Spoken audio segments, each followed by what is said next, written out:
में क्या दिया हुआ है, ये पोलराइड P1 एंड P2 दोनों ऐसे रखे हैं कि लाइट इंटेंसिटी क्रॉस नहीं हो रही, मतलब दोनों क्रॉस होंगे, इसका ट्रांसमिशन एक्सिस ऐसे, इसका ऐसे, तो लाइट इनिशियली क्रॉस नहीं हो रही है ना।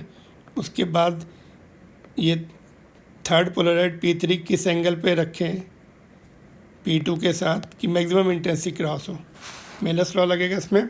चलिए देखते हैं। सपोज हमने पहले इंटेंसिटी 2I0 ले ली अनपोलराइज लाइट की, तो पहले पोलराइड को जब क्रॉस होती है तो इंटेंसिटी आधी हो जाती है, I0/2 हो जाएगी, मतलब 2I0/2, तो I0 बचेगी, 2I0 की आधी हो गई। यहाँ पे मेलस लॉ लगेगा।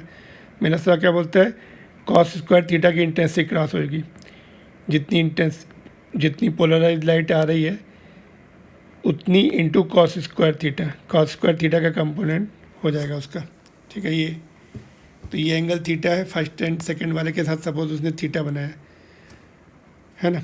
अभी इसका ट्रांसमिशन एक्सिस ऐसे है और इसका ऐसे है, तो दोनों के बीच में एंगल कितना है, वर्टिकल के साथ अगर थीटा था ये, तो इसके साथ सेकंड एंड थर्ड के बीच में कितना आएगा, 90 माइनस थीटा आएगा कि नहीं आएगा।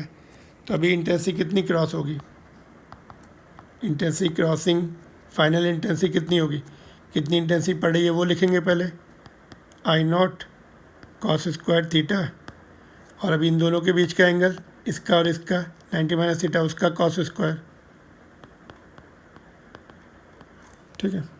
तो ये कितना हो जाएगा, I0, ये cos है, ये साइन हो जाएगा, तो sine square theta into cos square theta, ठीक है। अभी हमने क्या किया, 4 से मल्टीप्लाई एंड डिवाइड कर दिया, तो ये कितना हो जाएगा, I0/4, ये ब्रैकेट में चला जाएगा, 2 sin थीटा cos थीटा हो जाएगा का होल स्क्वायर। तो intensity crossing will be in fact I0/4 sin 2 theta का whole square, final intensity crossing. तो ये मैक्सिमम के लिए क्या होगा, फॉर मैक्सिमम कब होगी, इफ़ sin 2 थीटा 1 हो जाए, है ना। इसका मतलब क्या हो जाए, 2 थीटा मिला के 90 हो जाए, therefore theta should be equal to 45 degree. तो ये वाला 45 हो जाए, बट हमें ये वाला चाहिए, तो ऊपर से 45 है, तो ओरिजेंटल से भी 90 माइनस 45, तो 45 ही आंसर हो जाएगा। Got it. तो ये आंसर हो गया इसका। चलिए नेक्स्ट क्वेश्चन पे चलते हैं। ये NCERT बुक का शॉर्ट एग्जाम्पल है एक्चुअली, उसमें बस ये था कितनी इंटेंसिटी क्रॉस होगी, इतनी क्रॉस होगी, बट मैक्सिमम के लिए साइन थीटा, ये साइन की वैल्यू मैक्सिमम होनी चाहिए, that is 1। In other word 2 theta should be 90, theta should be 45, तो other angle is also coming 45। Law of Malus का good question, short example of NCERT book up to year. उसके बाद law of common sense बोल सकते हैं, maximum के लिए sine theta की वैल्यू 1 होनी चाहिए।